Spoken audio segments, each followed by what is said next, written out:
Hello my dear students, Hare Krishna. ज़ेंडुका learnings में एक बार फिर से आपका बहुत बहुत स्वागत है। और आज जो अकाउंटिंग स्टैंडर्ड हम पढ़ने वाले हैं, बहुत ही इंपॉर्टेंट अकाउंटिंग स्टैंडर्ड, स्क्रीन पे आपको दिखाई दे रहे हैं नोट्स, अकाउंटिंग स्टैंडर्ड 19। इसके भी आकर्षक नोट्स बना दिए गए हैं। और आज के इस वीडियो लेक्चर में हम लोग इस अकाउंटिंग स्टैंडर्ड 19 को, जो कि एक बहुत ही विकराल अकाउंटिंग स्टैंडर्ड माना जाता है, इसको हम बहुत ही आसान तरीके से बहुत ही कम समय में पूरा रिवाइज कर लेंगे। तो चलिए हम लोग स्टार्ट करने जा रहे हैं। अकाउंटिंग स्टैंडर्ड 19 लीज अकाउंटिंग पर एप्लीकेबल है, जिसका हेडिंग है लीजेस। तो भैया ये लीज क्या होता है, ध्यान दें। चलिए, दो पार्टीज के बीच में कोई भी एग्रीमेंट हुआ जिसमें एक पार्टी ने दूसरी पार्टी को कोई एसेट यूज करने का अधिकार दिया और उसके बदले में सामने वाली पार्टी से या तो लिया पेमेंट एक मुश्त, या सीरीज ऑफ पेमेंट यानी किस्तों में पैसा अलग अलग, for a agreed period of time, 2 साल, 1 साल, 3 साल, तो ये लीज एग्रीमेंट है। ठीक है, मतलब सिंपल देखा जाए तो किराए का ट्रांजैक्शन है। मैं एक पार्टी हूं, मान लीजिए मैंने एसेट दी है आपको, तो मैं लेसोर और आप हैं लेसी। मान लो कोई मशीन है, तो मैं लेसोर, मैंने अपनी मशीन मेरे पास है, मैंने आपको यूज करने के लिए दी, उसके बदले में आप मुझे पेमेंट और सीरीज ऑफ पेमेंट देंगे, 1 साल, 6 महीने, 2 साल, 3 साल, जो भी टाइम डिसाइड होगा उस पीरियड के लिए। तो ये भैया लीज है। तो यहां पे दो पार्टीज हो गई, लेसी और लेसोर। जो असेट को किराए पर देगा, लीज पर देगा लेसोर, और जो उसे लेगा वो लेसी। बड़ी सिंपल बात। अब सर क्या? अरे भैया लीज दो तरह की होती है, इसको कहते हैं lease classification. Lease classification sir दो तरह की, यस। एक होती है फाइनेंस लीज, एक होती है ऑपरेटिंग लीज। यानी दो पार्टी दो लीज, दो पार्टी दो लीज, हम दो हमारे दो। फाइनेंस लीज क्या होती है? हर वो लीज का ट्रांजेक्शन जिसमें असेट से संबंधित मैक्सिमम फायदे और नुकसान, रिस्क और रिवॉर्ड लेसी को ट्रांसफर हो जाए, किराए पे जो ले रहा है उसको ट्रांसफर हो जाए, तो वो फाइनेंस लीज होती है। ठीक है सर, ये कैसे पता चलेगा कि मैक्सिमम फायदे नुकसान इसमें लेसी को हो रहा है एसेट से? ये भी हम बताएंगे, पर पहले ऑपरेटिंग लीज की डेफिनेशन देख लें। कोई प्रॉपर डेफिनेशन एस ने नहीं दी। एस क्या कहता है? ऑपरेटिंग लीज वो लीज है जो फाइनेंस लीज नहीं है। मतलब आपको हमेशा अब एग्जाम में अगर डायरेक्टली नहीं दिया है कौन सी लीज है, तो आपको पहले देखना पड़ेगा कि भैया ये फाइनेंस लीज है क्या। इफ यस, तो फाइनेंस लीज के हिसाब से अकाउंटिंग होगी, और अगर वो नहीं है तो वो ऑपरेटिंग लीज है, तो उसकी अकाउंटिंग अलग होगी। और एक बात मैं आपको और बता दूं कि ये लीज ऑपरेटिंग होती है या फाइनेंस होती है, ये हमेशा हमेशा हमेशा इंसेप्शन ऑफ लीज पे डिसाइड कर लेना है। इंसेप्शन यानी शुरुआत, बिगिनिंग, जब भी एग्रीमेंट हुआ तभी डिसाइड हो जाएगा भैया कि ये ऑपरेटिंग है फाइनेंस। ठीक है, बाद में रिक्लासिफिकेशन नहीं हो सकता। एस 19 कहता है शुरू में ही डिसाइड कर लो। एक बार फाइनेंस लीज मान लिया तो अकाउंटिंग फाइनेंस लीज के हिसाब से होगी, एक बार ऑपरेटिंग लीज मान लिया तो अकाउंटिंग ऑपरेटिंग लीज के हिसाब से होगी। सर लीज का इंसेप्शन मतलब शुरुआत, तो ये क्या होता है? तो ये देखिए मैंने लिखा है एस 19 में, इसकी भी डेफिनेशन है ना सर। ये डोला क्या लिखा है? डोला डोला मन डोला तन डोला, ये क्या है सर?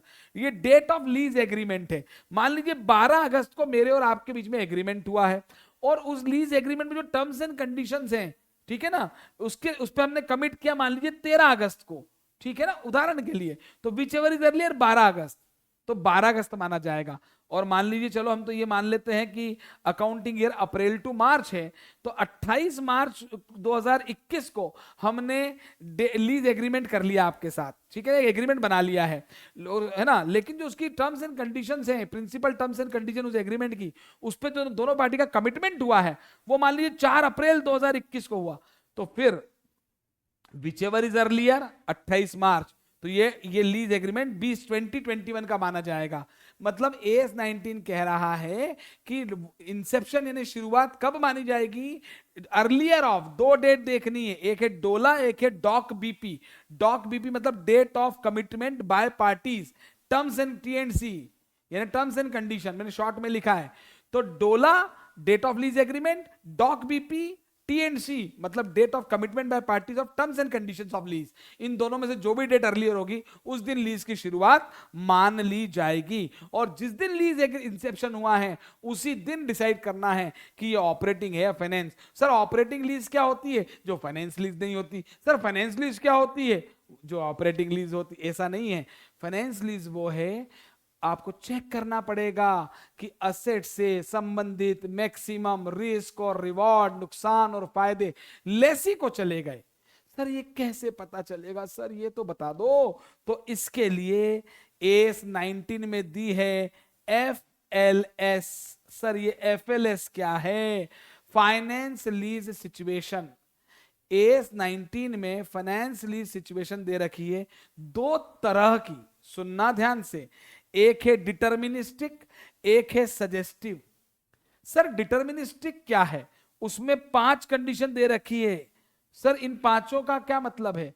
कंडीशन अभी रुक के बताऊंगा, पर याद रखना डिटर्मिनिस्टिक कंडीशन जो 5 दे रखी है उनमें से कोई एक भी पूरी हो गई तो वो फाइनेंस लीज आ जाएगी, वो फाइनेंस लीज मान ली जाएगी। मतलब उनको, उन कंडीशंस को पढ़कर आपको लगेगा कि असेट से संबंधित मैक्सिमम फायदे नुकसान लेसी को ट्रांसफर हो रहे हैं। और सर ये सजेस्टिव क्या है? सजेस्टिव ऐसे ही सजेशन टाइप राय दे रखी है कि भाई ये सजेस्टिव में भी 3 कंडीशन है, लेकिन इन 5 में से तो एक भी पूरी हो जाए तो फाइनेंस लीज मानी जाएगी, और ये तीनों की तीनों भी पूरी हो जाए तो जरूरी नहीं है सजेस्टिव वाली कि फाइनेंस लीज हो। ये सजेस्टिव तो केवल सजेशन के लिए है। अगर किसी क्वेश्चन में सजेस्टिव कंडीशन मैच हो रही है, लेकिन उसके अलावा भी आपको additional evidence check, situation check करनी पड़ेगी कि असेट से संबंधित मैक्सिमम फायदे नुकसान लेसी को ट्रांसफर हो रहे हैं या नहीं हो रहे हैं। अभी और क्लैरिटी बढ़ेगी, देखें कैसे। ठीक है, पहली कंडीशन डिटर्मिनिस्टिक में देखते हैं हम। मैं लेसोर, आप लेसी, मैंने मशीन आपको किराए पर दी, 10 साल उसकी लाइफ है। मान लीजिए मैंने 4 साल के लिए आपको दी किराए पर, और आपको क्या बोला मालूम? 4 साल बाद असेट तुम्हारी, कंपलसरी ओनरशिप। तो भैया 4 साल भी तुम्हारी और बचे हुए 6 साल भी तुम्हारी, तो 10 साल तुम्हारी, तो वो तुम्हारी तो हो गई। आज ही क्लियर है कि मैक्सिमम फायदे नुकसान लेसी लेगा, इसलिए ये फाइनेंस लीज मानी जाएगी।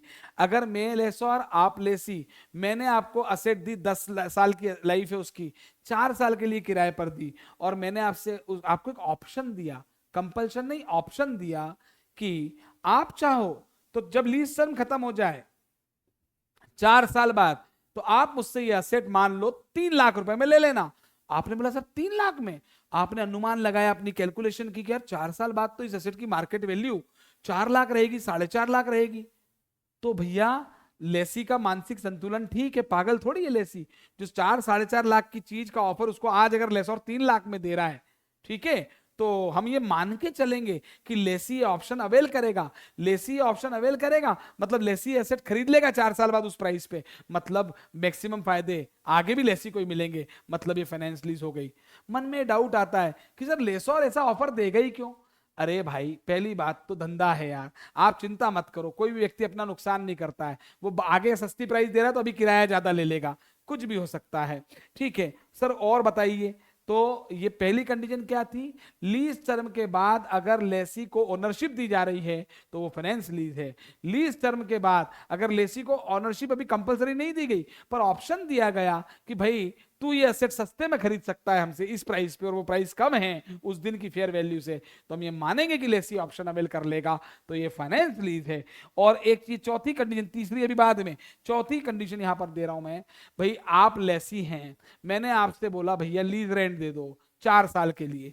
आपने लीज रेंट जो भी दे रहे हैं आप, 1 साल बाद, 2 साल, 3 साल, 4 साल, उसकी आज प्रेजेंट वैल्यू निकालो।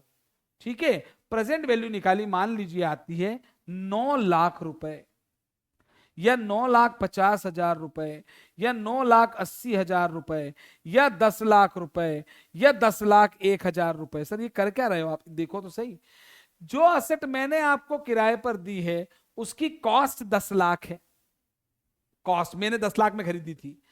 अब आप लेसी हो, आपके पास पैसे नहीं थे, इसलिए आपको असेट किराए पर चाहिए, आपको किसी ने लोन नहीं दिया, नहीं तो आप खुद ही खरीद लेते। आप मेरे पास आए, मैं आपकी जिंदगी में आया बाहर बन के, और मैंने क्या कहा कि मुझसे किराए पे ले लो। आपने बोला किराया बता दो, तो मैंने जो किराया बताया उसकी प्रेजेंट वैल्यू निकालनी पड़ेगी आपको। हाँ, क्योंकि फ्यूचर, जब भी फ्यूचर वैल्यू आएगी, अकाउंटिंग तो आज करनी है, डिसाइड तो आज करना है। आज से 1 साल बाद आप मुझे 5 लाख रुपए दोगे, तो आज उसकी वैल्यू 5 लाख थोड़ी है, मार्केट में इंटरेस्ट रेट होता है। तो ये जो है, जो पेमेंट आप मुझे करने वाले हैं उसकी प्रेजेंट वैल्यू जो है, एस कहता है उसकी प्रेजेंट वैल्यू अगर असेट की कॉस्ट को मैक्सिमम कवर कर दे, तो सर मैक्सिमम कवर किसको माना जाता है? 90% है, उससे ज्यादा 90% से कम पे नहीं मानेंगे। हाँ, एग्जाम में क्वेश्चन में अगर 80 ऐसा लिखा हुआ आ जाए कि 85% को भी मैक्सिमम मानेंगे तो मानेंगे, वरना तो 9, अगर लेसी जो लेसर को पेमेंट्स कर रहा है उसकी प्रेजेंट वैल्यू निकालेंगे, प्रेजेंट वैल्यू जो आएगी, अगर वो प्रेजेंट वैल्यू असेट की जो फेयर वैल्यू आज है उसको मैक्सिमम कवर कर रही है, मैक्सिमम मतलब 90% है, उससे ज्यादा, ठीक है, तो फिर ऑब्वियसली लेसी जब मैक्सिमम पैसे दे रहा है, लेसी जब 10 लाख की एसेट के किराए के रूप में 9 लाख दे रहा है, या 10 ही लाख दे रहा है, 10 लाख से ज्यादा दे रहा है, या 9.5 लाख दे रहा है, तो इसका मतलब भैया लेसी ये दिमाग में रख के दे रहा है कि भैया इस लेसर ने मुझसे बहुत पैसे ले लिए किराए के, तो भले ही वो 10 साल लाइफ है, भले ही मेरे पास 4 साल एसेट है, लेकिन मैं इस 4 साल में इस एसेट की ऐसी गति कर दूंगा, ऐसा यूज करूंगा कि मैक्सिमम यूज मैं कर लूंगा। तो सर ये फाइनेंस लीज हो जाएगी। और असेट बिल्कुल इस नेचर की है।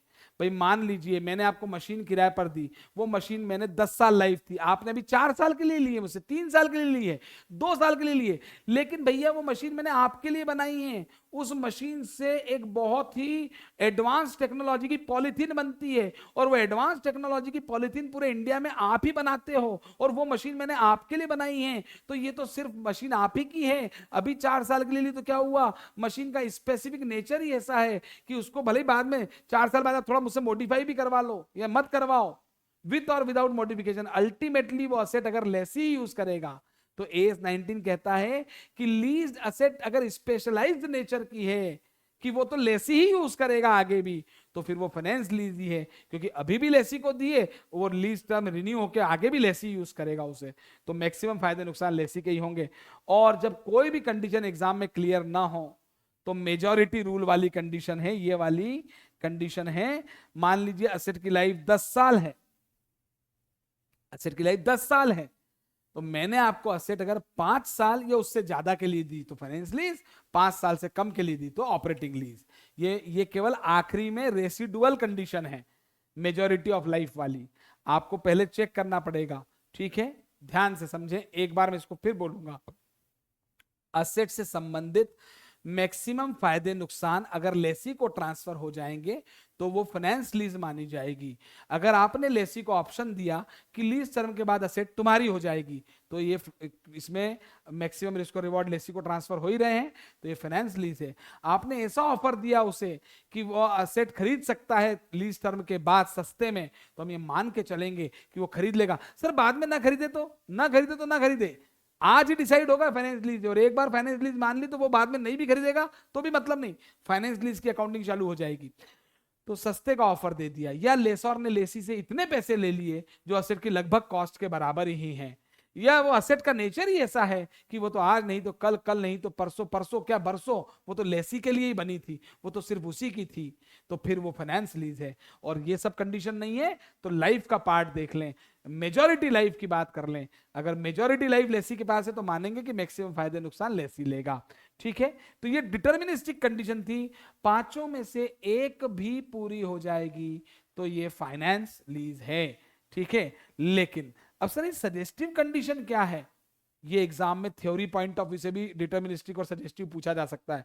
सजेस्टिव में तो देखिए ऐसी कंडीशन है कि मैं लेसर, आप लेसी, मैंने बोला भाई लीज कैंसिल हो सकती है, लीज कैंसिल हो सकती है बीच में भी, लेकिन कैंसिलेशन का नुकसान लेसी को भुगतना पड़ेगा, तो फिर हम ये मान के चलेंगे कि यार कैंसिलेशन का भुगतान अगर लेसी को भुगतना पड़ेगा तो फिर लेसी कैंसिल नहीं करेगा, फिर लेसी कैंसिल नहीं करेगा तो लेसी यूज करेगा, लेसी यूज करेगा तो मैक्सिमम टाइम वो लेसी के पास ही रहेगी, तो ये फाइनेंस लीज है, सजेस्टिव है ना। लेकिन केवल भाई लेसी अगर कैंसिल नहीं करेगा तो ये भी तो हो सकता है कि 10 साल में से भी 3 साल का ही टर्म हुआ, उसी में वो कैंसिल कर सकता हो।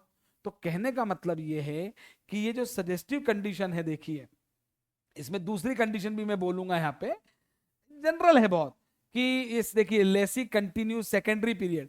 भाई मान लीजिए मैंने आपको 10 साल की लाइफ एसेट की मैंने 3 साल के लिए किराए पर दी, ठीक है ना, और बोला कि और 4 साल के लिए आप ले लेना सस्ते रेंट पर। रेंट सस्ता किया है मैंने कम रेंट, लोअर रेंट की बात कर दी, और ये पहला पीरियड 3 साल का है, सेकेंडरी पीरियड 4 साल का है। तो भाई लोअर रेंट है तो आज ये माना जाएगा ना कि यार ये लोअर रेंट है, तो हो सकता है लेसी कंटिन्यू कर ले, लेसी कंटिन्यू कर ले। पर देखिए केवल रेंट लोअर होने से कंटिन्यू क्यों करेगा, उसके यूज में भी तो होनी चाहिए, हो सकता है उसको 3 साल के लिए यूज करनी हो।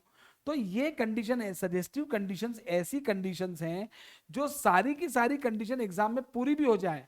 अगर एग्जाम में किसी क्वेश्चन में लिखा हुआ आ गया कि लीज कैंसिल हो सकती है और कैंसिल लेसी करेगा तो लेसी को नुकसान भुगतना पड़ेगा, तो आप ये मत मान लेना कि फाइनेंस लीज है, और भी एडिशनल एविडेंस होने चाहिए उस क्वेश्चन में, और भी सिचुएशन दी होंगी आपको।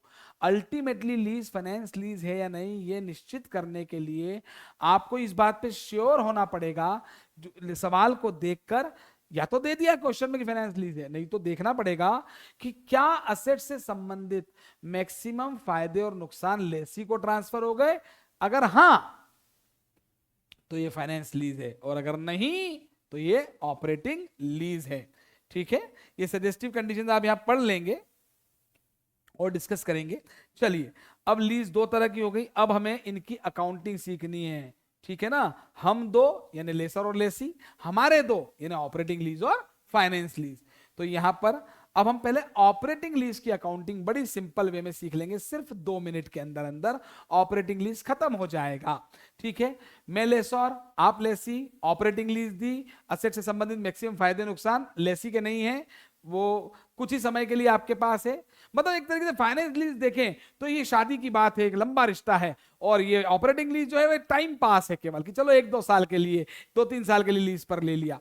ठीक है, तो यहां पर ऑपरेटिंग लीज है तो लीज रेंट आप लेसी आप मुझे दोगे, मेरे लिए इनकम आपके लिए एक्सपेंस, इनकम मेरे लिए पीएनएल में क्रेडिट होगी, आपके लिए एक्सपेंस पीएनएल में डेबिट हो जाएगा।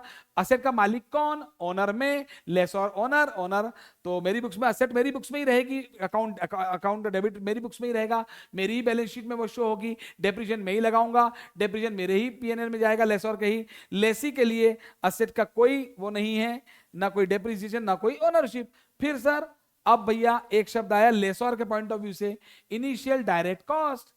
ठीक है, आपने मुझसे घर किराए पर लिया, आपने बोला सर घर तो बढ़िया है, हम 1 लाख रुपए साल का रेंट दे देंगे, लेकिन सर ये जो पेंट वेंट ठीक करवा के दो, थोड़ा ये नल वल खराब हो रहे हैं सर, ये सर लाइट फिटिंग सही नहीं है, तो मैंने 10,000 रुपए लगा के ठीक करवा के दूंगा आपको मैं, तो ये मेरी इनिशियल डायरेक्ट कॉस्ट है, तो मेरा खर्चा है, तो पीएनएल में जाएगा। और एक साथ जाएगा सर पीएनएल में नहीं, अगर इसको क्वेश्चन में दिया जाए कि भाई इसका बेनिफिट 3 साल मिलने वाला है तो डेफर्ड कर देना 3 साल में, रेशो क्वेश्चन में दिया रहेगा।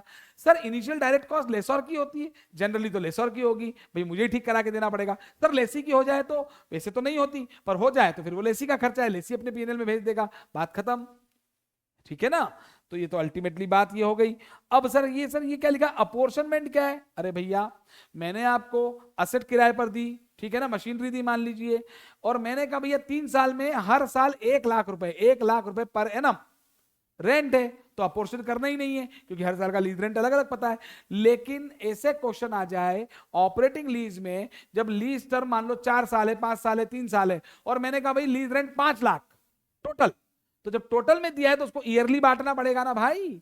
यस, तो मान लीजिए लीज टर्म 5 साल है, लीज रेंट 5 लाख है, 5 लाख 5 साल, 1 साल का 1 लाख, 1 साल का 1 लाख। सर जरूरी इक्वल, नो जरूरी नहीं है। ठीक है, अपोर्शनमेंट हमेशा होता है रीजनेबल बेसिस पे, और वो क्वेश्चन में दिया रहेगा, और वो दिया कैसे रहेगा ये भी बता दूं मैं। मान लीजिए लेसी जो है उस एसेट को 5 सालों में 4:3:2:1, 4 साल मान लेते, 4:3:2:1 के रेशो में यूज करने वाला है, तो जो लीज रेंट होगा 5 लाख, उसको भी 4:3:2:1 में लेसी बांट के अपना खर्चा रिकॉर्ड करेगा। सर जो लेसी का खर्चा होगा वही रेशो लेसर का भी होगा, नो जरूरी नहीं है। हालांकि मॉड्यूल में, स्टडी मैट में ऐसे क्वेश्चंस नहीं है, आज तक पूछे भी नहीं गए हैं, लेकिन लेसी का रेशो अलग हो सकता है। लेसर को लगता है नहीं नहीं नहीं नहीं यार, मेरी एसेट तो 5:4:3:2 के रेशो में कम हो रही है, भाई वो अपनी एसेट पे निगरानी तो रखेगा ना। भाई लेसी को लग रहा है कि मैं तो इसका बेनिफिट इक्वल ले रहा हूं, तो लेसी अपने 5 लाख को इक्वल भी बांट सकता है, पर लेसर को लगता है कि नहीं मेरी एसेट का यूज इक्वल नहीं हो रहा है, कुछ कम ज्यादा हो रहा है, तो वो रेशो बदल सकता है। तो डिमिनिशिंग अपनी एसेट की वैल्यू जैसे डिक्राइज हो रही है उस रेशो में लेगा लेसर। कहने का मतलब ये है लीज रेंट टोटल में दिए होंगे तो उसको बांट देना जो भी रीजनेबल बेसिस है उस पर, यूजर के बेनिफिट पर, या एसेट की वैल्यू जैसे रिड्यूस हो रही है क्वेश्चन में दिया रहेगा। लेसी और लेसर के लिए बेसिस अलग अलग हो सकता है, लेसी और लेसर की बुक से फिगर अलग अलग हो सकते हैं, ठीक है। और अब एक इंपॉर्टेंट बात समझिए, मान लीजिए आपने मुझसे एसेट ली 2 साल के लिए और उसका लीज रेंट है टोटल 200 रुपए, टोटल 2 साल 200 रुपए। अब ध्यान से सुन लेना, केवल मैं पहले साल मान लो 110 का एक्सपेंस है और दूसरे साल 90 रुपए का एक्सपेंस है, इसको एक रेशो में बांट दिया। इक्वल जरूरी नहीं है, जरूरी नहीं है। हमें लगता है लेसी को, आपको लगता है लेसी को कि भाई इसका रीयूज हम 11:9 में करने वाले 2 साल में, तो इस रेशो में बढ़ गया, ठीक है। अभी लेसौर के लिए भी ये 200 रुपए क्या है, इनकम है। पहले साल का 110 इनकम है और दूसरे साल का 90 ये इनकम है। हाँ ये अलग भी हो सकता है, लेस और अलग रेशो हो सकता है। अब ये तो इनकम और एक्सपेंस हो गया, इनकम और एक्सपेंस एक्रूअल पे चलता है, जो एक्रूअल है, पर पेमेंट तो अलग हो सकता है ना, कैश। लेसी ने बोला साहब मैं इक्वल रुपए दूंगा, मतलब सर मैं हर साल 100 रुपए दूंगा, 100 रुपए पेमेंट करूंगा। अब एंट्री सुन लेना, 100 रुपए पेमेंट होगा, देना 110 थे तो 10 देना बाकी, आउटस्टैंडिंग एक्सपेंस लाइबिलिटी। 100 रुपए देना थे, 90 दिए, अगर 90 दिए कम दिया आपने, 110 देना थे, एक्सपेंस 110 था, दिए 100 रुपए, तो आउटस्टैंडिंग है ना। और ऐसे एक्सपेंस 90 दिए 100 रुपए तो प्रीपेड हो गया, ठीक है। तो प्रीपेड एक्सपेंस असेट होता है, आउटस्टैंडिंग एक्सपेंस लायबिलिटी होता है। पर ये एस 19 कहता है भैया अगर एक्सपेंस और पेमेंट के अमाउंट में अंतर हो तो तुम ये आउटस्टैंडिंग प्रीपेड का लफड़ा छोड़ दो, तुम तो लेसी या लेसर, तुम एक नया अकाउंट खोल लो, लीज इक्वलाइजेशन, जो भी डिफरेंस है उसमें डाल दो, ऑटोमेटिक वो बंद हो जाएगा। मैं एंट्री बोल के बता रहा हूं, सुन लेना। फिर देखिए रिवीजन क्लास है, इसमें कॉन्सेप्ट समझो, क्वेश्चन तो खुद से प्रैक्टिस करने चाहिए आपको, कॉन्सेप्ट दिमाग में होना चाहिए। मैं एंट्री बोल रहा हूं, लीज रेंट अकाउंट डेबिट 100 रुपए, 110 रुपए, खर्चा डेबिट तो 110 से होगा ना, एक्सपेंस एक्रूअल, लेकिन टू बैंक कितना 100 रुपए और 10 रुपए देना बाकी है, आउटस्टैंडिंग मत करना, टू लीज इक्विलाइजेशन अकाउंट। तो सर फिर अगले साल क्या होगा, ये लाइबिलिटी में जाएगा इस साल, हाँ बैलेंस शीट में लाइबिलिटी में रहेगा, लीज इक्विलाइजेशन के नाम से, आउटस्टैंडिंग रेंट के नाम से नहीं। फिर अगले साल क्या होगा, लीज रेंट अकाउंट डेबिट 90, खर्चा तो 90 है अगले साल का, टू बैंक अकाउंट अब फिर से 100, तो 90 का खर्चा, 100 का पेमेंट, तो 10 का प्रीपेड आ रहा है, तो प्रीपेड नहीं है, वो जो लीज इक्विलाइजेशन क्रेडिट हुआ था जो पिछली बार ज्यादा था वो इस बार सेट ऑफ हो जाएगा, तो अब लीज इक्विलाइजेशन डेबिट हो जाएगा 10 रुपए से। ले दे के कॉन्सेप्ट क्या है, मॉड्यूल का क्वेश्चन भी कर लेंगे आप इसके बाद। कॉन्सेप्ट सिर्फ इतना सा है, ठीक है, कि अगर एक्सपेंस और पेमेंट में अंतर है तो डिफरेंस को लीज इक्विलाइजेशन में भेज देना। लीज इक्विलाइजेशन का डेबिट क्रेडिट बैलेंस कुछ भी हो सकता है, डेबिट बैलेंस से तो असेट में आ जाएगा, क्रेडिट बैलेंस से तो लायबिलिटी में शो होगा, और at the end of lease term वो अकाउंट बंद हो जाएगा। ऐसे ही लेसर के लिए अगर इनकम और रिसिप्ट अलग अलग है, भाई 100 रुपए की इनकम है बैंक टू लीज रेंट, और यही पीएनएल में यही मिल गया, इनकम भी 100 रुपए है, रिसिप्ट भी 100 रुपए है, तो bank to rent, bank account debit to rent 100 रुपए लेसर, और रेंट टू पीएनएल 100 रुपए। लेकिन अगर लेसर की रिसिप्ट अलग है और इनकम अलग है तो पीएनएल में तो इनकम जाएगी, रिसिप्ट और इनकम में जो डिफरेंस होगा वो लीज इक्विलाइजेशन में डाल देना, ठीक है। इनकम अगर मिलना बाकी है तो असेट है, इनकम अगर एडवांस में आ जाती है तो लायबिलिटी है, असेट है तो डेबिट बैलेंस, लायबिलिटी है तो क्रेडिट बैलेंस, बड़ी सिंपल बात है, ठीक है। और अल्टीमेटली ये lease equalisation account lease term के बाद बंद हो जाएगा। तो ये ऑपरेटिंग लीज की अकाउंटिंग बिल्कुल बिल्कुल खत्म हो चुकी है, इसमें अब कुछ भी नहीं है, ठीक है। अब आती है फाइनेंस लीज की अकाउंटिंग, ठीक है। फाइनेंस लीज की अकाउंटिंग हमें सीखनी है जो कि बहुत इंपॉर्टेंट है, लेकिन इसके पहले कुछ शब्दों का मतलब मैं आपको समझा दूं, ध्यान दीजिएगा जरा। यहां पर मान लीजिए, यहां एग्जांपल के थ्रू समझेंगे, मान लीजिए ध्यान दें, लेसी है और लेसर है, ठीक है ना। 4 साल के लिए कोई एसेट लीज पर ली गई है, ध्यान देंगे मैं लेसर हूं, मैंने कहा भैया 1 लाख रुपए आप पहले साल देना, 1,20,000 लीज रेंट दूसरे साल, 1,40,000 तीसरे साल, चौथे साल फिर 1 लाख। ये इक्वल भी हो सकते हैं, ये सेम अमाउंट हो गए। ये है लेसी और लेसोर की बुक में, ये हो गए लीज रेंट, लीज रेंट हो गए जो लेसी लेसोर को देगा। सर अब आगे बोलो। फिर भैया लेसोर को क्या लगता है कि देखिए, चाहे ध्यान से सुनना, ऑपरेटिंग लीज हो या फाइनेंस लीज, फाइनेंस लीज में भी भले ही असेट्स का मैक्सिमम फायदा लेसी लेने वाला है, लेकिन एक ना एक दिन वो असेट वापस लेसोर के पास ही आएगी।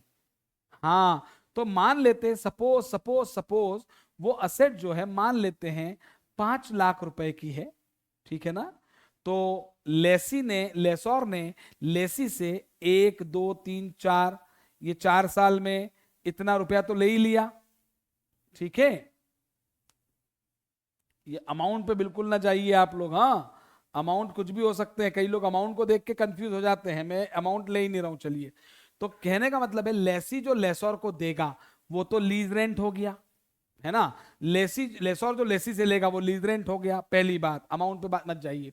अब लेसोर को लगता है कि यार ये फाइनेंस लीज का ट्रांजैक्शन है, अल्टीमेटली तो असेट यूज पूरी मैक्सिमम लेसी कर लेगा, तो मेरे हाथों में तो केवल स्क्रैप आएगा। पता नहीं वो स्क्रैप वैल्यू भी अनुमानित होती है। मान लीजिए असेट की कॉस्ट आज 5 लाख है और स्क्रैप वैल्यू 50,000 होगी, तो लेसोर को आखिरी में अनुमान है कि 50,000 मिलेगा, पर कभी नहीं मिला तो ऐसे केस में लेसोर लेसी से बोलता है, सुन भाई लेसी, सुन भाई लेसी। लेसी बोलता है क्या?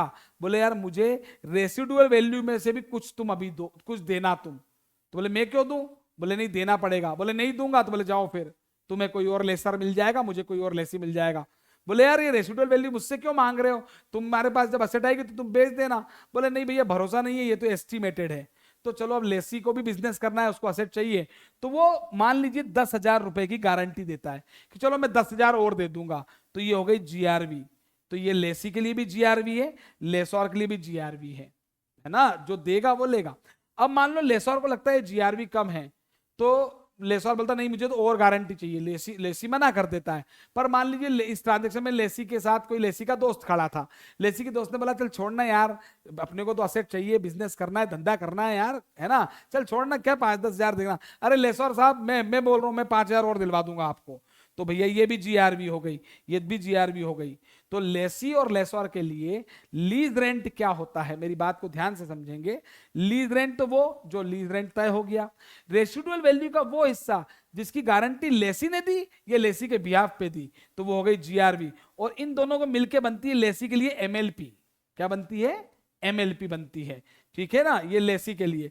और अब यहां पे देखिए ध्यान देना, 10 और 5 15 हो गए, है ना। तो लेसोर को तो शांति मिल गई कि चलो यार 50 में से 15 तो और मिल ही जाएंगे, अब बचे 35।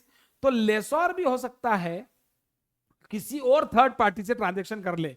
कोई स्क्रैप डीलर है ना, मार्केट में स्क्रैप डीलर होते हैं। लेसोर ने बोला किसी स्क्रैप डीलर से कि देख भाई ये असेट 4 साल 5 साल बाद मेरे पास आएगी वापस, तू मुझे इससे क्या मिल सकता है मार्केट में। तो उसने बोला साहब इसमें मैं आपको 6,000 रुपए और दे दूंगा। तो ये लेसी को अब इससे मतलब नहीं है, लेसी को सिर्फ उस जीआरवी से मतलब है जो लेसी ने दी है और लेसी के बिहाफ पे दी है। मेरी बात ध्यान से सुनिएगा, है ना। और लेसोर के लिए 2 जीआरवी तो ये है, ये भी जीआरवी है। मतलब लेसी को क्या देना है, ये 10, और लेसी, सर ये तो लेसी के बिहाफ पर था। अरे भाई लेसी के दोस्त ने 5,000 की गारंटी दी, पर अल्टीमेटली लेसी को तो देना ही पड़ेगा ना भाई, ठीक है ना। तो लेसी के पॉइंट ऑफ व्यू से जो है वो गारंटी 2 हो गई जीआरवी, लेकिन लेसोर के पॉइंट ऑफ व्यू से ये भी जीआरवी है, ये भी जीआरवी है, और कोई थर्ड पार्टी उसको मिल जाती है तो उससे भी उसको 6,000 मिलने की संभावना है, तो ये भी जीआरवी है। यस, लेसी की जीआरवी अलग, लेसोर की जीआरवी अलग है ना। अब 10 और 5 15 से 21, 50 में तो 21 की गारंटी मिली, तो 29,000 जो बच गया उसको बोलते हैं यूजीआरवी, यानी अनगारंटीड रेसिडुअल वैल्यू। मैं आपको बता दूं कि लेसी और लेसोर को लीज रेंट से दोनों को मतलब है, लेसी की जीआरवी जो लेसी ने दी उससे दोनों को मतलब है, लेसी के बिहाफ पे जो जीआरवी दी उससे भी दोनों को मतलब है, थर्ड पार्टी ने जो गारंटी दी उससे सिर्फ लेसोर को मतलब है, वो लेसी के लिए कुछ भी नहीं है। और अनगारंटीड रेसिडुअल वैल्यू, जिस रेसिडुअल वैल्यू की गारंटी नहीं मिली वो भी लेसोर के लिए ही है। ये लेसोर को नुकसान होने की संभावना है कि यार 29,000 नहीं मिलेंगे, ठीक है ना। पर हो सकता है कि 4 साल 5 साल बाद ये असेट जो है ज्यादा में बिक जाए, लेसी से तो आपने 10 और 5 वसूल कर ही लिए, ठीक है। तो एक बात ध्यान रखना, लेसी ने गारंटीड रेसिडुअल वैल्यू की गारंटी दी है, इसका मतलब ये मत मान लेना कि वो असेट लेसी रख लेगा। नो, फाइनेंस लीज में भी अल्टीमेटली एक ना एक दिन वो असेट को तुम्हें मेरे पास आना ही होगा, क्योंकि भैया रजिस्टर्ड ओनर तो मैं ही हूं ना, लीगल असेट तो मेरे ही नाम पे है ना, हाँ, लेसोर के नाम पर। तो खैर अभी अभी और डिटेल कर रहे हैं, जरा ध्यान दीजिए। तो यहां पर देखिए क्या लिखा है, पहले इस बात को समझें। यहां पर फाइनेंस लीज और ऑपरेटिंग लीज की अकाउंटिंग का जो मेन डिफरेंस है वो ये है कि ऑपरेटिंग लीज में लेसोर ही ओनर था, डेप्रिसिएशन लेसोर की बुक्स में आता, असेट लेसोर की बुक्स में थी। लेकिन फाइनेंस लीज के केस में लेसी ओनर है नहीं, पर अकाउंटिंग के पॉइंट ऑफ व्यू से सब्सटेंस ओवर फॉर्म को ध्यान में रखते हुए लेसी को ओनर मान लिया जाएगा। यस, लेसी ओनर मान लिया जाएगा। फाइनेंस लीज की अकाउंटिंग में ध्यान रखें, लेसी ओनर है। क्लियर, ठीक है ना? क्यों? क्योंकि भले ही कागज लेसी के नाम पे नहीं है, पर सब्सटेंस ट्रांजैक्शन की असलियत यही है कि असेट से संबंधित मैक्सिमम फायदे और मैक्सिमम नुकसान किसके हैं? लेसी के हैं। आज से लीज टर्म के बाद वो असेट जब लेसोर के पास वापस जाएगी भी, तो भी बेचारी स्क्रैप जैसी बुढ़ापे में जाएगी। वो तो लेसोर उसका करी क्या लेगा, स्क्रैप की तरह बेच देगा, थोड़ा बहुत यूज कर लेगा, लेकिन मेनली तो अभी असेट लेसी की हो चुकी है। एज पर S19 finance lease lessee owner, तो डेप्रिसिएशन भी लेसी की बुक्स में आएगा। ठीक है, अब जरा देखिए अकाउंटिंग एंट्रीज कैसे होगी, मेरी बात ध्यान से समझें। एंट्रीज मॉड्यूल में जनरली अलग से नहीं दी हुई है स्टडी मैट में, लेकिन हम उसको बता रहे हैं क्या कैसे होगी। देखिए लेसी और लेसोर, लेसोर एंट्री करेगा, लीज के बदले में लेसोर को पैसे लेना है, तो लीज रिसीवेबल नाम की असेट बढ़ जाएगी डेबिट, और टू असेट इसके पास से असेट चली जाएगी। इसको बोलते हैं डी रिकॉग्निशन।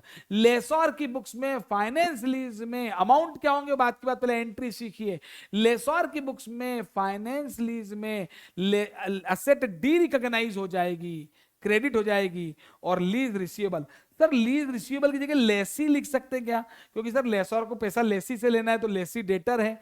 नो, लेसी नहीं लिख सकते, लीज रिसीवेबल ही लिखना पड़ेगा, क्योंकि लेसोर को लेसी से भी लेना है, और अभी मैंने थोड़ी देर पहले बताया था कि वो थर्ड पार्टी से भी ले सकता है। उसको अल्टीमेटली वो असेट आखिरी में किसी और को बेच के भी मिलेगा उसे इस असेट के बदले में।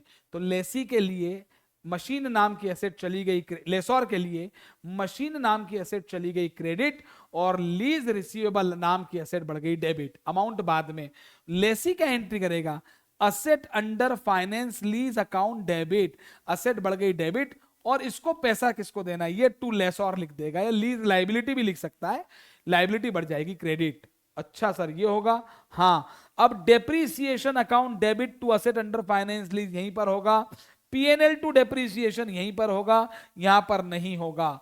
सर अब क्या होगा ये तो बताओ सर। अब बता रहे हैं ना क्या होगा, जरा देखते जाओ क्या होगा। अब लेसी हर साल जो लेसोर को पैसा देगा, ठीक है, वो होता है एमएलपी। क्या होता है? MLP. And what is MLP? Lease rent. मान लो लीज रेंट है 5 साल का, 1 लाख 1 लाख 1 लाख 1 लाख 1 लाख, तो 5 लाख तो ये हो गया। जीआरवी मान लो गारंटीड रेसिडुअल वैल्यू मिला के, ये मैंने 10 और 5 ली थी, 15,000 रुपए, तो एमएलपी 5,15,000 रुपए। ठीक है ना? ठीक है, इस तरीके टोटल आएगी ये। तो भाई अब हर साल लेसी देगा MLP to bank, MLP to bank, MLP to bank, MLP to bank, MLP to bank. Minimum lease payment account debit to bank account. पहले साल 1 लाख रुपए दिए, दूसरे साल 1 लाख, तीसरे साल 1 लाख, जो भी है, चौथे साल 1 लाख, और 5वें साल तो 1 लाख प्लस ये 15,000 देना पड़ेगा ना, तो 1,15,000 रुपए। ये एमएलपी टू बैंक एंट्री हो जाएगी। सुनो पहले, अभी बात खत्म नहीं हुई है ना? सर एक बात बताइए, अब ये जो पहली एंट्री हुई थी ये किस पे हुई थी? मेन बात ये है, ये एंट्री पहली वाली किस पे हुई थी? तो ध्यान सुनना, लेसी की बुक्स में एग्जाम्पल से क्वेश्चंस आपको करने होंगे, कॉन्सेप्ट दिमाग में रखिए। एज पर S19 फाइनेंस लीज के केस में लेसी की बुक्स में asset under finance lease debit और लेसोर लीज लायबिलिटी क्रेडिट होगी। इसकी एंट्री होती है, सुनना, प्रेजेंट वैल्यू ऑफ एमएलपी और fair value of asset which ever is lower. ये मैंने यहां पे देखिए, ये हमने नोट्स में सब लिखा हुआ है, ये बहुत ही अद्भुत नोट्स है यहां पर। हाँ, ये at lower of PV of MLP and fair value which ever is lower. मान लीजिए असेट की फेयर वैल्यू आ रही है फॉर एग्जांपल 6 लाख रुपए, और जो एमएलपी है उसकी प्रेजेंट वैल्यू निकाली वो 5,90,000 रुपए आई, तो आपको ये एंट्री 5,90,000 रुपए पर करनी है। ठीक है, तो एंट्री हो गई प्रेजेंट वैल्यू पर, और आपको भी मालूम है भाई कि प्रेजेंट वैल्यू और फ्यूचर वैल्यू में इंटरेस्ट का डिफरेंस होता है। क्लियर? तो यहां पर जो है ध्यान देंगे, लेसी की बुक्स में अकाउंटिंग होगी asset under finance lease account debit to lessor account. ये एमएलपी की प्रेजेंट वैल्यू पे होगी। मान लीजिए एमएलपी जो अभी हमने 5,15,000 ली थी, उसकी प्रेजेंट वैल्यू मान लो 4,90,000 रुपए, उस पर हो जाएगी। ठीक है, तो ये जो प्रेजेंट वैल्यू है ये तो है, इस पे तो रिकॉर्ड हुई लायबिलिटी। अब हर साल जो लेसी पेमेंट करेगा एमएलपी टू बैंक, उसके दो हिस्से होंगे। यस, उसमें कुछ तो इंटरेस्ट होगा और कुछ लायबिलिटी के अगेंस्ट में होगा। कुछ क्या होगा? इंटरेस्ट होगा। बहुत सिंपल कैलकुलेशन, मैं जानता हूं आपको कैलकुलेशन आती है, मुझे अभी वो इंटरेस्ट कैलकुलेट करने की जरूरत नहीं है। यहां पे आप लोग स्टडी मेट के क्वेश्चंस करेंगे प्रैक्टिस पॉइंट ऑफ व्यू से, तो आपको एक टेबल बनानी पड़ती है, वो टेबल आप बनाएंगे और उसमें आप देखेंगे कि भाई लायबिलिटी रिकॉर्ड हुई 490 पे, जैसे कि मैंने अभी अमाउंट लिया, तो प्रेजेंट वैल्यू पे जो भी अमाउंट है, ठीक है ना, मैं फिर कहूंगा अमाउंट को लेकर कंफ्यूज ना हो, ठीक है ना। तो हर साल लेसी जो लेसोर को पेमेंट करेगा एमएलपी टू बैंक, उसके वो टेबल बन जाएगी, दो हिस्से होंगे। तो दो हिस्से होंगे, उसमें से मान लीजिए 1 लाख की एमएलपी है, उसमें से मान लीजिए 10,000 का इंटरेस्ट है, तो इंटरेस्ट की एंट्री होगी, डायरेक्ट एंट्री कर दो आप, एमएलपी टू बैंक मत करो। 1 लाख में 10,000 का इंटरेस्ट है तो इंटरेस्ट टू बैंक, और 90,000 की लायबिलिटी के बदले में दे रहे हो तो लायबिलिटी टू बैंक। इंटरेस्ट हर साल पीएनएल में चला जाएगा और लायबिलिटी 4 साल 5 साल जो भी लीज टर्म है लायबिलिटी का अकाउंट बंद हो जाएगा। ठीक है, तो यहां पर लेसी की बुक्स में क्या क्या आएगा, सुने ध्यान से। असेट किसकी बुक्स में आएगी? लेसी की बुक्स में। लीज लायबिलिटी किसकी बुक्स में आएगी? लेसी की बुक्स में। डेप्रिसिएशन किसकी बुक्स में आएगा? लेसी की बुक्स में। इंटरेस्ट नाम का एक्सपेंस किसकी बुक में आएगा? लेसी की बुक्स में। इंटरेस्ट कहां जाएगा? पीएनएल में। डेप्रिसिएशन कहां जाएगा? पीएनएल में। और ये जो प्रेजेंट वैल्यू निकलेगी किससे निकलेगी? तो इसके लिए दो रेट होते हैं, एक तो होता है आईआरआर, अभी मैं उसके बारे में बताऊंगा, इम्प्लिसिट रेट, और एक होता है भाई वो नहीं दे रखा है तो लेसी का इंक्रीमेंटल बोरोइंग रेट। सर ये क्या होता है? भाई लेसी आज अगर कोई लोन लेने जाए तो वो लोन कितने रुपए में मिल रहा है, वही मार्केट इंटरेस्ट रेट मानी जाएगी, उससे डिस्काउंट कर देना। ठीक है, अगर आईआरआर नहीं दिया है तो इम्प्लिसिट इंटरेस्ट रेट, जो आप कैपिटल बजटिंग में फाइनेंशियल मैनेजमेंट में पढ़ते हैं, आईआरआर, हर मैं वो याद दिला देता हूं, वो इंटरेस्ट रेट जिसपे आउटफ्लो और इनफ्लो की प्रेजेंट वैल्यू बराबर होती है। मैं भी इसको समझाने भी वाला हूं, थोड़ा सा रुकिए। ठीक है, और लेसी की बुक्स में फाइनेंस लीज में इंपॉर्टेंट शब्द कौन कौन से हैं? लीज रेंट जो लेसी देगा, जीआरवी जो लेसी है, लेसी के ब्याज पे किसने गारंटी दी है, लीज रेंट और जीआरवी मिलके क्या बनेंगे? एमएलपी बनेगा। ठीक है, एमएलपी की क्या निकालनी पड़ेगी? Present value. और वो जो पहली एंट्री होगी वो किस पर होगी? Asset under finance lease account debit to lease liability account किस पर होगी? फेयर वैल्यू और PV of MLP whichever is lower पर। और हर साल लेसी क्या करेगा? जो लीज पेमेंट करेगा उसके दो टुकड़े होंगे, एक ब्याज दे रहा है वो, और दूसरा वो लायबिलिटी के अगेंस्ट में दे रहा है। ठीक है, अब सर क्या चक्कर है, आगे बताओ। लेसोर की बुक्स बता दो सर इसमें। भैया देखो, लेसोर की बुक्स में लीज रेंट आएगा, हाँ, जीआरवी आएगी, हाँ, कोई थर्ड पार्टी वाली जीआरवी आएगी, हाँ, और यूजीआरवी भी आएगी। अच्छा सर, क्यों सर? बताता हूं। अब देखिए, लेसोर की बुक समझने के लिए आपको दो शब्द समझने पड़ेंगे, गिल और निल। सर ये गिल गिल गिल गिल निल निल निल क्या है सर? ग्रॉस इन्वेस्टमेंट इन लीज, नेट इन्वेस्टमेंट इन लीज। सर ये है क्या? लेसी के लिए नहीं, फाइनेंस लीज में लेसोर के लिए ग्रॉस इन्वेस्टमेंट इन लीज। समझना बात को क्या है। ठीक है, मान लीजिए मैं अमाउंट ले रहा हूं, अमाउंट से कंफ्यूज मत होना, 20 लाख रुपए की एसेट है जो लेसोर किराए पर दे रहा है। लेसोर ने लेसी से लीज रेंट मांगा, वो लीज रेंट है 4 लाख रुपए पहले साल, 4 लाख रुपए दूसरे साल, ऐसे 5 साल का 20 लाख तो यही हो गया। पर ये तो 5 साल में आएगा, इसकी प्रेजेंट वैल्यू अभी कम आएगी, मान लो 13-14 लाख रुपए आएगी, है ना। ये तो हो गया लीज रेंट। फिर लेसी ने जीआरवी दी 1 लाख की दी, लेसी के बिहाफ पे किसी ने जीआरवी दी 50,000 की दी। सुनना ध्यान से, पहले आराम से आराम से। और फिर लेसर ने मान लीजिए कोई थर्ड पार्टी से भी ट्रांजेक्शन है कि भाई ये एसेट मेरे पास आएगी तो इसका और क्या मिल सकता है, तो ये जीआरवी मान लेते हैं, इसकी और 50,000 रुपए मिल गई, ठीक है। और टोटल गारंटीड रेसिडुअल वैल्यू हो गई मान लीजिए 2 लाख रुपए, और असेट की रेसिडुअल वैल्यू मान लो 5 लाख थी, तो यूजीआरवी जिस रेसिडुअल वैल्यू की गारंटी नहीं मिली वो 3 लाख हो गई। अरे सर पर ये है क्या, पहले याद कर लो, लीज रेंट प्लस लेसर वाली जीआरवी जिसमें 3 चीजें आती हैं प्लस यूजीआरवी, ये सब मिलके बनते हैं ग्रॉस इन्वेस्टमेंट इन लीज। अरे सर है क्या ये, 20 और 5 25 लाख। भाई इसको ऐसे समझिए कि लेसर लेसी से क्या लेगा, कम से कम 20 लाख रुपए तो लेगा ना। अरे वो 20 लाख की एसेट किराए पर दे रहा है और ऐसा ट्रांजेक्शन कर रहा है, ऐसा ट्रांजेक्शन कर रहा है जिसमें कि उसके 20 लाख रुपए दाव पे लग गए, वो एसेट उसके पास आएगी पर स्क्रैप जैसी। तो लेसर ये सोचेगा भैया आज मेरा इन्वेस्टमेंट है 20 लाख का, तो कम से कम मेरा इन्वेस्टमेंट तो वसूल हो। तो yes, what is gross investment in the lease, lessor lessee से 2 चीजें वसूल करने की कोशिश करेगा, एक तो एसेट की कॉस्ट और एक है ब्याज, इंटरेस्ट। ये 4 लाख ये फ्यूचर वैल्यू, इसमें इंटरेस्ट शामिल है। तो आज एक तरीके से लेसर का जो ग्रॉस इन्वेस्टमेंट है लीज में वो 25 लाख रुपए है। कैसे भाई, 20 लाख तो उसके लग ही चुके हैं, वो असेट तो दे ही रहा है, उसके अलावा ये जो रेसिडुअल वैल्यू है 5 लाख है उसी 20 लाख का हिस्सा है, ठीक है ना। ठीक है, ये असेट की ये देखिए ये दोनों 20 लाख सेम आ रहा है, इससे कंफ्यूज मत होना। मान लो चलो ये तो मैं ले लेता हूं, चलो फॉर एग्जाम्पल ये 5 लाख रुपए साल का रेंट, ये लो 25 लाख का रेंट हो गया, ठीक है ना।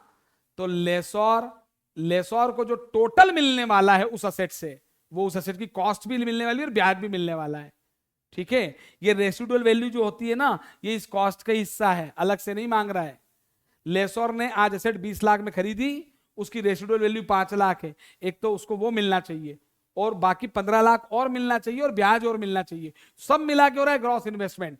और उसके बाद इसकी प्रेजेंट वैल्यू निकालेंगे तो it is called net investment in the lease. What is gross investment in the lease, lease rent plus lessor की जीआरवी। लेसर की जीआरवी में कौन कौन सी आएगी, जो लेसी ने जीआरवी दी है वो, जो लेसी के बिहाफ पे किसी ने दी है वो, और कोई इंडिपेंडेंट थर्ड पार्टी देखे गई है तो वो भी आएगी, प्लस यूजीआरवी अनगारंटीड वैल्यू, ठीक है। देखिए रेगुलर क्लास जो होती है उसमें सारी चीजें बहुत डिटेल में समझाई भी गई हैं, पर अभी ये रिविजनरी क्लास है। और what is net investment in the lease, net investment in the lease जो होता है वो होता है present value of gross investment, ठीक है। तो मान लीजिए जैसे ग्रॉस इन्वेस्टमेंट आया 25 और 5 30 लाख, इसकी प्रेजेंट वैल्यू सपोज आ गई 26 लाख रुपए, तो ये net investment in the lease हो गया। और प्रेजेंट वैल्यू और फ्यूचर वैल्यू का डिफरेंस जो होता है, ठीक है, वो होता है इंटरेस्ट, ठीक है। तो यहां पर ये 30 लाख और 26 लाख 4 लाख का डिफरेंस क्या आ जाएगा, फाइनेंस इनकम। लेसी के लिए इंटरेस्ट एक्सपेंस है तो लेसर के लिए इंटरेस्ट इनकम है, इसको बोला फाइनेंस इनकम।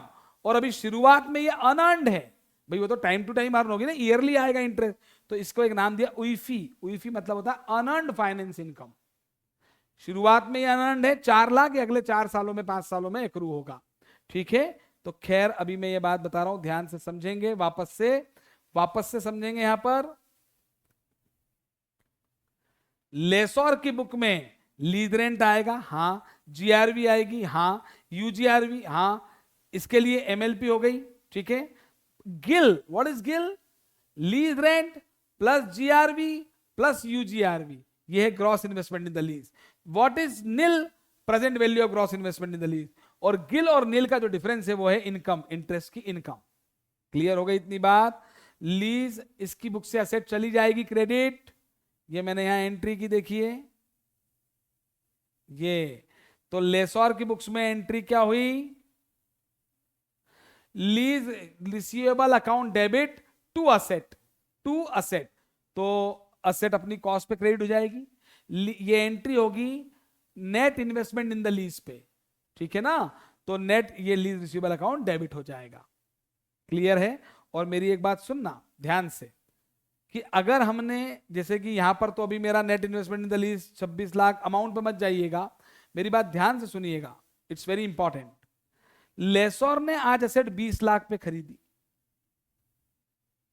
ठीक है, लेसोर ने एसेट कितनी खरीदी? 20 लाख पे, तो ये आउटफ्लो है उसके लिए आउटफ्लो है। इसकी प्रेजेंट वैल्यू आज 20 लाख की आएगी, 20 लाख आज जो है। अब भविष्य में जो लेसोर को मिलने वाला है वो है गिल। गिल में क्या क्या आ गया? लीज रेंट, जीआरवी, और अनगारंटीड है। पर भाई अनगारंटीड रेसिडुअल वैल्यू है, मतलब इसका मतलब ये नहीं वो मिलेगी नहीं, वो भाई आज अनुमान, भाई ऐसा पहली बार नहीं हो रहा है। आपने आज तक जब भी बचपन से पढ़ते हुए रेसिडुअल वैल्यू का एस्टिमेशन नहीं होता कि वो मिल जाएगी, आप मान के चलते कि जो रेसिडुअल वैल्यू मिलेगी।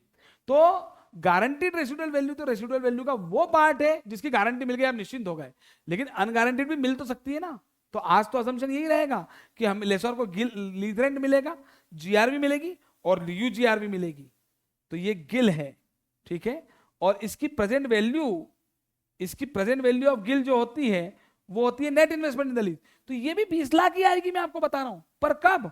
जब आईआरआर यूज करोगे आप, तो लेसर तो आईआरआर यूज करेगा ना। आईआरआर वो होता है implicit interest rate, internal rate of return, जिसपे आउटफ्लो और इनफ्लो की प्रेजेंट वैल्यू सेम होती है, ठीक है। तो फिर ये लेसर आईआरआर यूज करेगा हमेशा। क्यों? क्योंकि लेसर बोलेगा यार मेरे को कम से कम मैं जो भी लूंगा आज, जो भी मैं ले रहा हूं उसकी प्रेजेंट वैल्यू आज उतनी तो हो जितना मेरा लग रहा है, ठीक है ना। तो फिर लेसर की बुक्स में पहली एंट्री क्या होगी? वापस सुन लें, लीज रिसीवेबल नाम की असेट बढ़ जाएगी, डेबिट। ये एंट्री होगी net investment in the lease से, और टू असेट अकाउंट, और ये असेट चली जाएगी इसकी बुक से, इसकी बुक से टू असेट हो जाएगा। और अब हर साल इसको लीज रेंटल मिलेगा, ठीक है ना। तो इसको जो मिलेगा, जो भी अमाउंट मिलेगा उसके दो हिस्से होंगे। एक बैंक अकाउंट डेबिट, मान लो 100 रुपए मिले, इसमें से 2 इंटरेस्ट इनकम, फाइनेंस इनकम मान लो 10 रुपए, और 2 ये लीज रिसीवेबल। ऐसे एंट्री होगी, तो वैसी टेबल बनेगी, वैसे इंटरेस्ट कैलकुलेशन होगा, ठीक है। लेसी की बुक्स में जो लेसी देगा एमएलपी, उसके दो हिस्से होंगे, कुछ इंटरेस्ट देगा और कुछ लाइबिलिटी के बदले में देगा। ऐसे ही लेसर की बुक्स में लीज रिसीवेबल जो लेसी को जो मिलने, लेसर को जो मिलना है, उसके दो हिस्से होंगे, एक इंटरेस्ट इनकम और दूसरा जो लीज रिसीवेबल है उसमें से कम होगा। ये हम पढ़ चुके हैं डिटेल में, ठीक है ना। ये रिवीजन लेक्चर है, उस हिसाब से आपके दिमाग में फिट हो जाना चाहिए कि किस तरीके से वो टेबल बनती है। चलिए, तो अब हम आगे बढ़ जाते हैं यहां पर। तो ये फाइनेंस लीज की बात हो गई कंप्लीट, ठीक है। इस बात को अपने दिमाग में बसा लें कि फाइनेंस लीज का जो ट्रांजैक्शन है उसमें असेट का ओनर लेसी है, ठीक है ना, लीगल ओनर नहीं, अकाउंटिंग पर्पस के लिए। चलिए आगे बढ़ते हैं। नेक्स्ट अब जरा ध्यान दें, अब एक बड़ा इंपॉर्टेंट ट्रांजैक्शन आ रहा है। अकाउंटिंग हो गई, ऑपरेटिंग लीज की भी हो गई, फाइनेंस लीज की भी हो गई, लेसर की बुक्स में भी हो गई, लेसी की बुक्स में भी हो गई। अब जो पढ़ने जा रहे हैं देखिए क्या है, sale and lease back. Sir ये क्या होता है? मान लीजिए एक व्यक्ति है, उसके पास कोई असेट है, मशीन, वो सेलर है, उसने वो असेट किसी को बेची, वो बायर हो गया, और उस बायर ने वापस वो असेट सेलर को दे दी, लीज बैक। तो जो सेलर था वो लेसी हो गया, डबल रोल हो गया, एक ही व्यक्ति सेलर भी है, लेसी भी है, और जो बायर था वो लेसर हो गया, सेलर लेसी, बायर लेसर, ठीक है। सर इसमें होगा क्या? ठीक है, मैं फिर बता रहा हूं, ये एस 19 जो है ये सेल और लीज बैक में सेल की अकाउंटिंग नहीं सिखा रहा है। अरे सेल की अकाउंटिंग कैसे होगी? सेलर की बुक में bank account debit to asset, difference profit या लॉस में। बायर कैसे एंट्री करेगा? असेट टू बैंक, जितने में खरीदी उतने में असेट टू बैंक। सेल और परचेज की अकाउंटिंग नहीं। सर फिर किसकी अकाउंटिंग सिखाएंगे?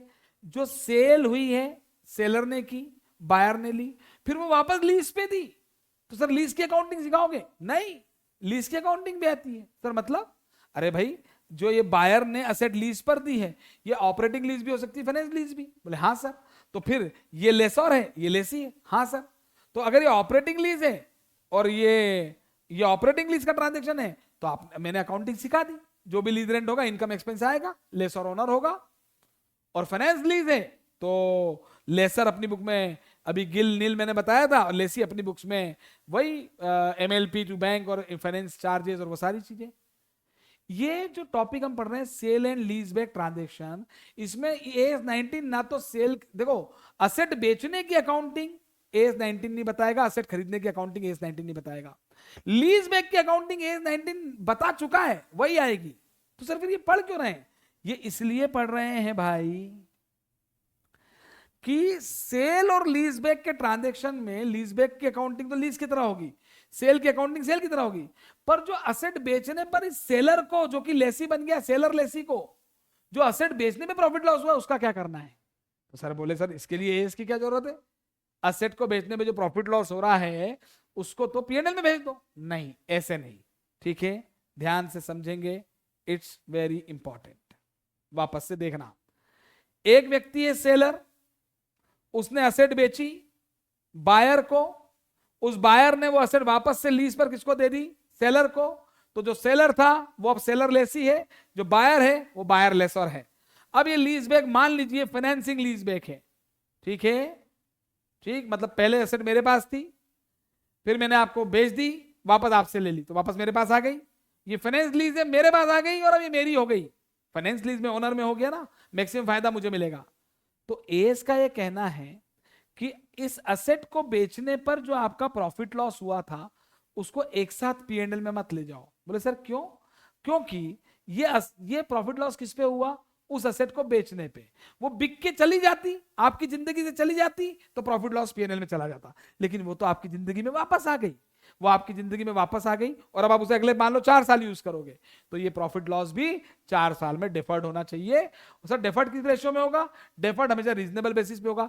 वो कौन सा होगा? ऑब्वियसली मैं लेसी हूं, मैं सेलर था, अब मैं लेसी हो गया, फाइनेंस लीज है, मैं ओनर हूं, असेट मेरी है, मैं उस पर डेप्रिसिएशन लगाऊंगा, तो डेप्रिसिएशन अगले 4 साल जिस रेशियो में लगेगा उसी रेशियो में वो यूज हो रही होगी, तो उस प्रॉफिट लॉस को भी उसी रेशियो में लेना चाहिए। मैचिंग कॉन्सेप्ट है, ठीक है ना, अकाउंटिंग का मैचिंग कॉन्सेप्ट है कि भाई जिस रेशियो में वो असेट यूज हो रही है आगे 4 साल, उस प्रॉफिट लॉस को उसी 4 सालों में डिफर करना चाहिए आपको, क्योंकि वो आपकी जिंदगी गई नहीं है, कहने को गई थी, वापस आ गई, ठीक है। तो एस 19 में जो सेल एंड लीज बैक वाला टॉपिक है उसमें ना तो असेट बेचने की अकाउंटिंग सिखाई गई, ना असेट खरीदने की। बेचने की अकाउंटिंग आपको आती है bank to asset, difference PNL में जाएगा, प्रॉफिट लॉस में जाता था, और खरीदने वाला असेट टू बैंक एंट्री कर लेगा। लीज बैक की अकाउंटिंग फाइनेंस लीज बैक है, तो सेलर लेसी हो चुका है, बायर लेसर हो चुका है, फाइनेंस लीज की अकाउंटिंग आपको सिखा दी, वो वैसे ही होगी जो अभी सिखाई थी। जो असेट सेल और लीज बैक अगर हुआ है तो जो बेचने का प्रॉफिट लॉस है उसका क्या करना है? तो उसका प्रॉफिट लॉस अगर अगर अगर अगर अगर वो फाइनेंस लीज बैक है तो फिर वो वापस से असेट उसी व्यक्ति के पास आ गई है जिसने बेची थी, प्रॉफिट या लॉस भी उसी व्यक्ति को हुआ है जिसने बेची थी, तो अब वो असेट अगले 4 साल यूज कर रहा है, वो डेप्रिसिएशन लगा रहा है, तो डेप्रिसिएशन के रेशियो में डेफर करना है प्रॉफिट लॉस को, ठीक है। और अब यहां पे आतंक है थोड़ा सा, ये सीखना है, अगर ये लीज